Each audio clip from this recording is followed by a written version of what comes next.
J'ai repris connaissance sur le sol en marbre d'une salle de réception, les lustres tournoyant au-dessus de moi comme des étoiles brisées. Mes oreilles sifflaient et j'avais un goût de sang dans la bouche. Quelque part, tout près. Des vers s'entrechoquaient. Une femme a hurlé et mon prénom a résonné comme s'il ne m'appartenait plus. Quand j'ai tenté de tourner la tête, une douleur fulgurante m'a traversé, et c'est là que je l'ai vu, un lourd centre de table en laiton qui roulait sur le sol, maculé de rouge. Mon père se tenait là, pétrifié, la poitrine haletante. 2 minutes plus tôt, j'étais encore debout. Calme, refusant de céder à la moindre de leurs exigences. Je n'avais pas haussé le ton. Je n'avais menacé personne. J'avais juste dit non. Et ce simple mot avait ouvert les portes de l'enfer. Je dois revenir en arrière, car rien de ce qui s'est passé cette nuit-là n'a de sens si vous ne comprenez pas qui j'étais. Avant d'entrer dans cette salle de bal. Je m'appelle Clémence. J'ai 32 ans et je travaille dans le bâtiment. Pas le genre de métier prestigieux dont les gens aiment se vanter lors des dîners en ville, mais le genre de métier où vos mains restent rudes, peu importe la quantité de crème que vous utilisez. Le genre de métier où l'on mesure 2 fois, où l'on coupe une seule fois, et où, si l'on se trompe, on ne peut s'en prendre qu'à soi-même. Les gens sont souvent surpris quand ils l'apprennent, peut-être parce que je ne ressemble pas à l'image qu'ils se font d'une maçonne. J'ai appris à passer outre. Je ne construis pas des choses pour impressionner la galerie, mais parce que j'aime savoir que quelque chose restera debout bien après que j'aurai quitté la pièce. Cet instinct, je le tiens de ma grand-mère, Mamie Renée. Elle était la seule de ma famille qui n'ait jamais traité mon goût pour le travail manuel comme une simple phase de rébellion. Quand j'étais plus jeune, elle s'asseyait à la table de la cuisine, ses mains serrées autour d'un bol ébréché, et me regardait dessiner des plans sur des serviettes en papier.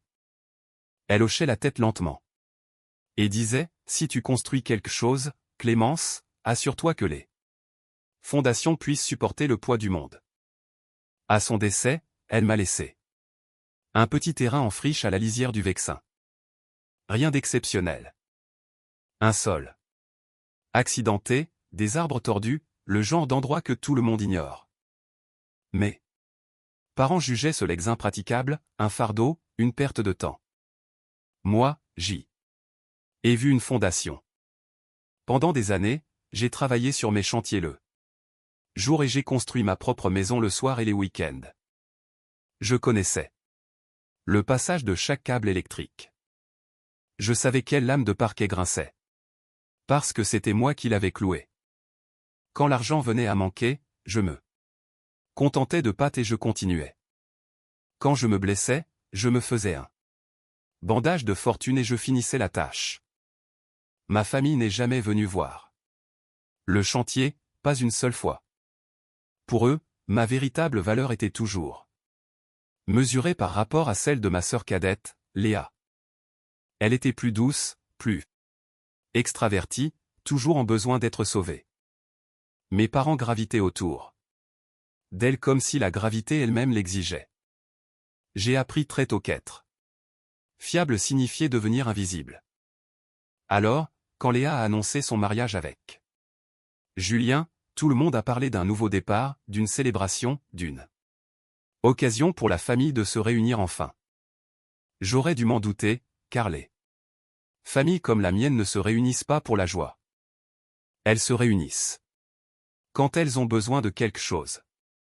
Le mariage avait lieu dans un de ces domaines chics près de Chantilly qui rendent mieux en photo qu'ils ne sont confortables en vrai. De hauts plafonds, du linge de table blanc immaculé, trop de miroirs, tout était poli, tout était cher, tout était conçu pour paraître parfait de l'extérieur. Je suis arrivé seul et j'ai immédiatement senti ce décalage. Ce petit changement d'atmosphère dans la pièce, la façon dont les invités lorgnaient mes chaussures et mes mains calleuses avant de détourner le regard un peu trop vite. J'ai trouvé mon nom sur un carton de table et je l'ai suivi jusqu'à une place en bordure de la salle. Ce n'était pas horrible, mais C'était loin. Assez loin pour que je ne puisse pas voir la table d'honneur. Sans me pencher. Léa, bien sûr, était rayonnante. Elle flottait dans la pièce. Comme si elle était née pour ce moment. Sa robe était parfaitement ajustée, son rire résonnait. Mes parents la suivaient partout, ajustant chaque détail. Saluant les invités, s'assurant que tout le monde voit ce qu'ils avaient réussi. Personne ne me présentait avec fierté. Quand on me demandait ce que je faisais, ma mère, Monique, souriait avec crispation et disait « Oh, Clémence !» Être Emmanuel, comme s'il s'agissait d'un trait de caractère un peu excentrique plutôt que d'une carrière. Une tante éloignée s'est penchée vers moi. Une fois pour murmurer, ça doit être tellement fatigant, comme si bâtir quelque chose de réel était une maladie regrettable. Je suis resté poli, comme toujours. Le dîner n'avait pas encore été servi quand mon père est apparu à mes côtés. Bernard ne s'est pas assis.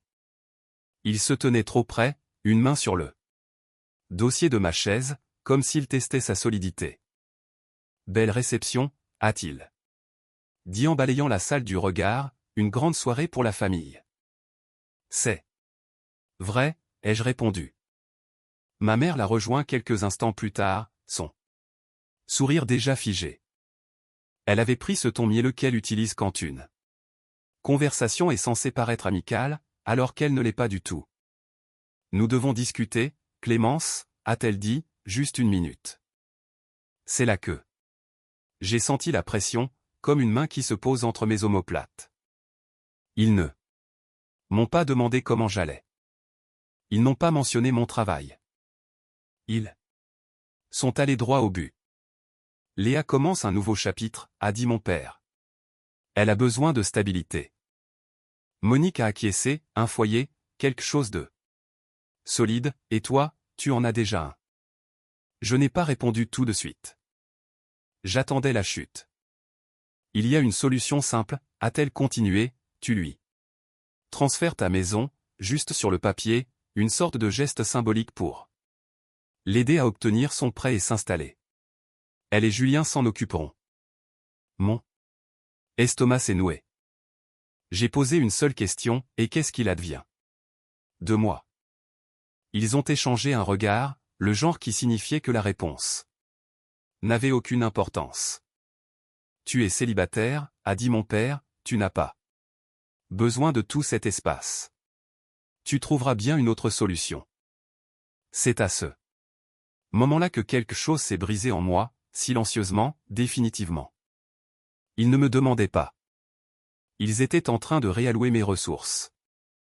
J'ai regardé ma sœur à l'autre bout de la pièce, qui riait aux éclats, mes parents rayonnant à ses côtés, et j'ai compris la vérité que j'avais évitée pendant des années. Pour eux, ma maison n'était pas l'œuvre de ma vie. C'était un actif, et ils s'attendaient à ce que je le leur remette sans broncher. Je n'avais pas encore dit non, mais pour la première fois, je savais que j'allais le faire. Ils ne m'ont pas laissé le temps de respirer après ça. Mon père s'est penché plus près, sa voix devenant basse et tendue. Tu feras ce qu'il faut. A-t-il dit, tu le fais toujours. Ma mère hochait la tête, les yeux brillants. De cette inquiétude feinte qui ressemblait en fait à un chantage affectif. Pense à ta sœur, a-t-elle ajouté, c'est la famille. Tu ne voudrais pas être celle qui gâche son mariage. Le mot gâché a frappé fort. J'ai regardé autour de moi, les verres en cristal, les fleurs blanches, les invités qui riaient.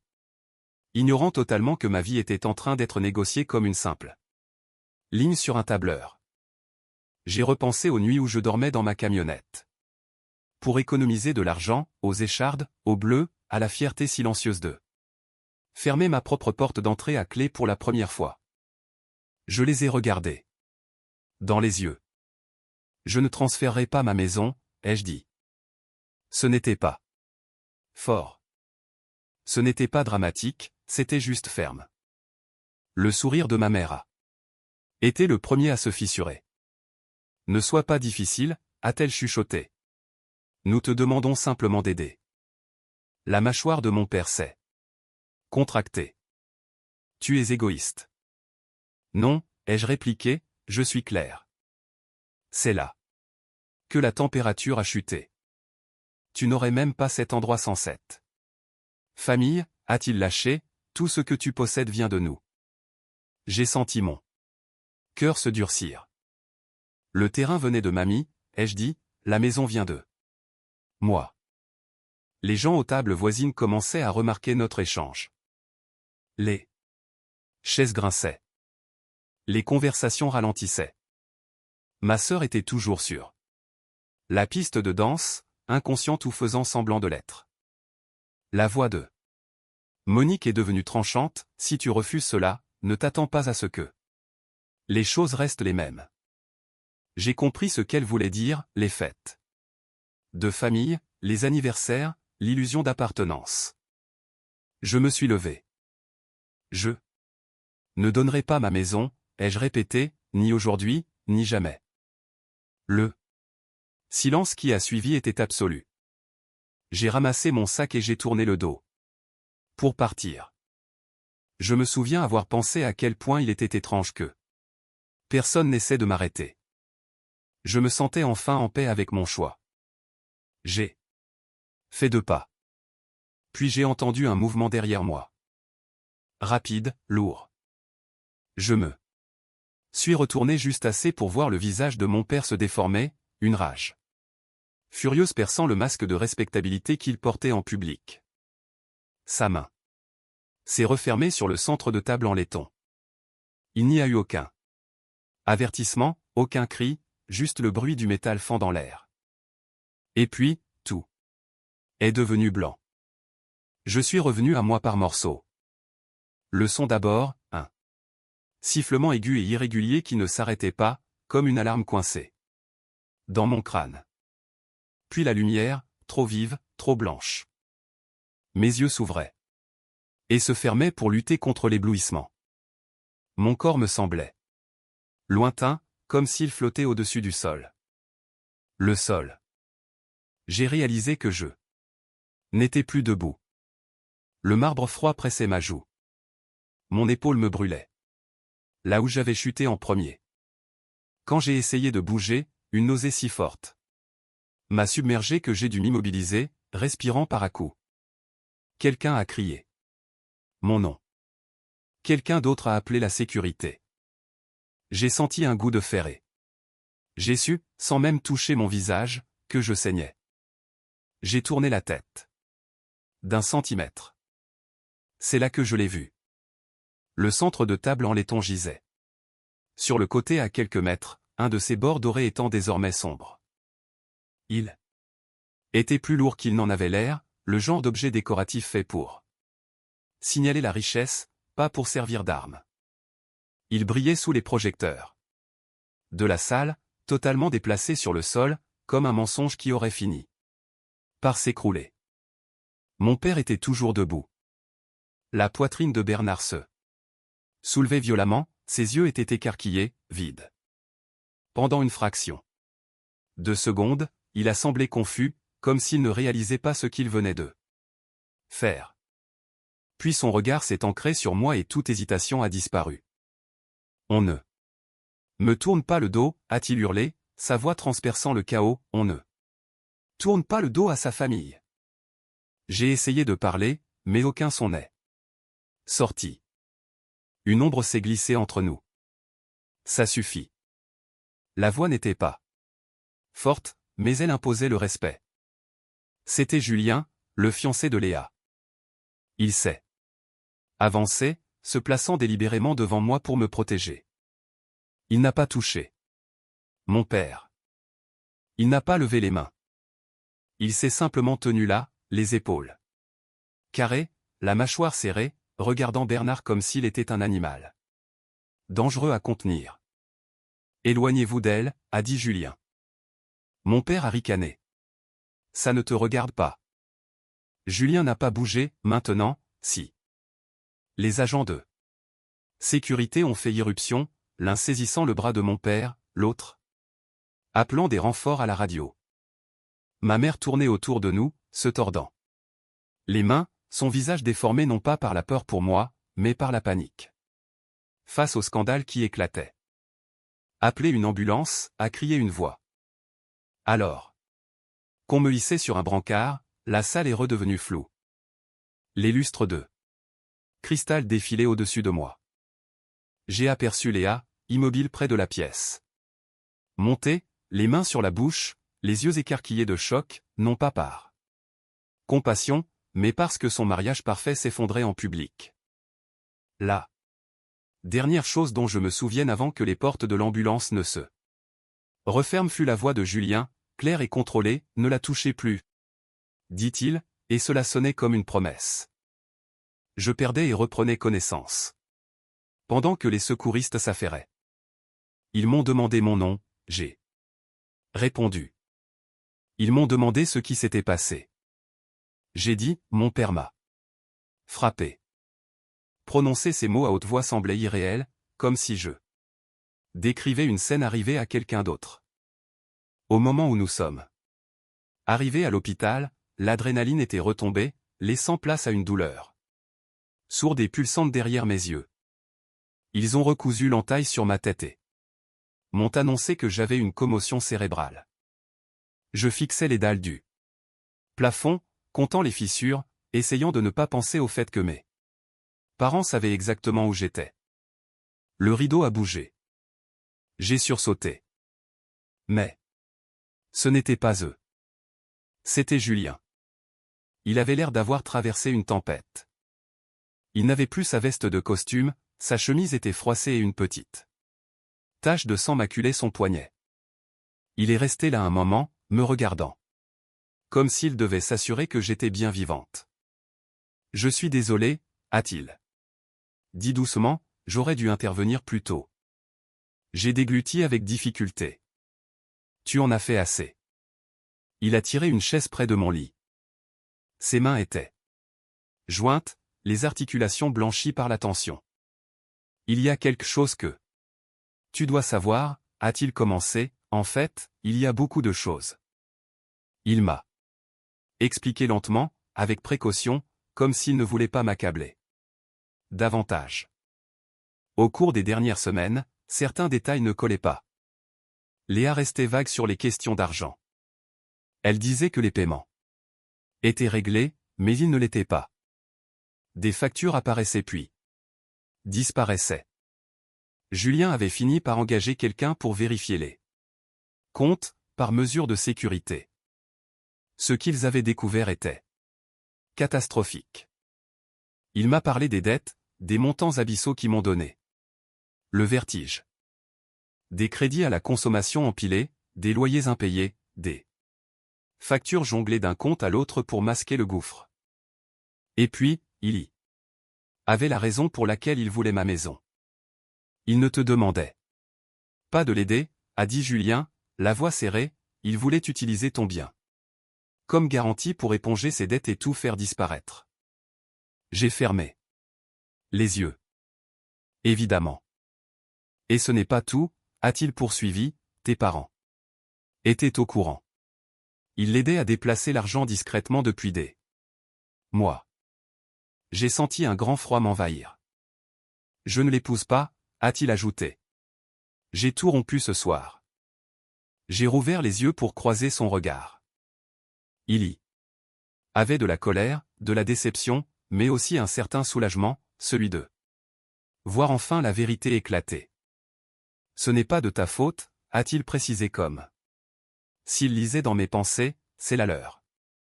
Le lendemain matin, l'histoire était partout. Les vidéos du mariage avaient circulé à une vitesse folle sur les réseaux sociaux. Quelqu'un avait filmé le moment où mon père avait porté le coup. Une autre séquence montrait l'intervention de Julien. On n'entendait pas chaque mot, mais les images parlaient d'elles-mêmes. Les caméras de surveillance du domaine ont complété le récit. Dans l'après-midi, j'avais déjà 2 appels manqués d'un officier de police me demandant si je souhaitais porter plainte. Le soir venu, mon téléphone ne cessait de vibrer à cause des messages de parents dont je n'avais pas eu de nouvelles depuis des lustres. Certains demandaient si j'allais bien, d'autres s'inquiétaient des conséquences pour la réputation de la famille. Les messages de mes parents ont été les plus éprouvants. Ma mère me suppliait de dire que c'était un accident, de prétendre qu'il avait glissé, que tout s'était passé trop vite. Le message de mon père était plus court, c'est toi qui m'as poussé à bout. Je n'ai pas répondu. Au lieu de cela, j'ai fait la seule chose que l'on ne m'avait jamais autorisé à faire, j'ai laissé des professionnels s'en charger. J'ai fait ma déposition. J'ai remis les preuves. J'ai raconté la vérité, simplement, sans fioriture ni excuse. Je n'ai pas crié. Je n'ai pas réclamé de vengeance. J'ai juste refusé de mentir. L'enquête a progressé rapidement. Les preuves étaient accablantes, les témoins nombreux. Le récit que mes parents avaient toujours utilisé, celui qui prétendait que tout pouvait s'arranger si l'on restait silencieux, s'est effondré sous le poids de la réalité. Quelques semaines plus tard, je me trouvais dans une salle d'audience, les mains croisées sur mes genoux, écoutant l'énoncé des faits. Le centre de table en laiton a été déposé comme pièce à conviction. Les vidéos ont été projetées. Les dossiers financiers ont été évoqués, juste assez pour établir le mobile. Mon père ne m'a pas regardé une seule fois. Quand la juge a pris la parole, ses mots étaient calmes et précis. Elle a parlé de responsabilité, de limites, et du fait qu'être un parent ne donnait aucun droit de propriété sur la vie d'un autre adulte. Le verdict n'a pas été explosif. Il n'y a pas eu de cris ni d'applaudissements, juste des conséquences juridiques fermes. Et d'une certaine manière, c'était encore plus gratifiant. En quittant le tribunal, Julien a croisé mon regard à l'autre bout de la salle. Il m'a adressé un léger signe de tête, non pas pour célébrer, mais par respect. Pour la première fois depuis cette nuit-là, j'ai senti mes épaules se détendre. La bataille était finie. Mais le silence qui a suivi était plus éloquent que tout ce qui avait précédé. Les semaines après l'audience se sont écoulées avec une tranquillité inhabituelle, mais bienvenue. Le monde de mon père s'est réduit drastiquement. Le respect qu'il avait bâti autour de son image s'est évaporé. Les portes se sont fermées, les invitations ont cessé. Ma mère a tenté de maintenir les apparences avec des excuses qui ne reconnaissaient jamais sa part de responsabilité. Léa a disparu de ma vie, se murant dans un mutisme plus parlant que n'importe quelle justification. Je me suis concentré sur ma guérison. Les séquelles de la commotion se sont estompées lentement. Certains matins, la lumière me faisait encore mal. Certaines nuits, le souvenir revenait vif et importun. Mais chaque jour, je me réveillais dans ma propre maison, celle que j'avais bâtie, celle que personne ne pourrait plus jamais me retirer. Julien prenait souvent de mes nouvelles. Il ne demandait jamais de détails. Il passait simplement avec quelques courses, des outils ou juste pour m'offrir sa compagnie silencieuse. Un après-midi, alors que nous étions sur ma terrasse, il m'a dit : « Tu as déjà fait le plus dur, Clémence. Tu es restée debout. » La procédure juridique s'est conclue proprement. Pas de drame, pas d'arrangement secret. Juste des documents officiels, une décision de justice et une limite tracée là où il n'y en avait jamais eu. Pour la première fois, je n'attendais plus la prochaine exigence de ma famille. Je ne me préparais plus à être déçu. Je vivais simplement dans une existence qui me ressemblait enfin. Et cette paix, j'ai fini par la prendre, et le véritable son de la justice une fois que le bruit s'est dissipé. Un an plus tard, je suis assise sur les marches de mon perron au crépuscule, regardant la lumière se poser sur les murs que j'ai montés de mes propres mains. La maison est calme. Pas d'exigence, pas de culpabilité. Juste de l'espace pour respirer. Je n'ai pas perdu de famille cette nuit-là. J'ai trouvé mes limites et j'ai appris que l'amour ne vous demande jamais de Disparaître pour que quelqu'un d'autre puisse paraître plus grand.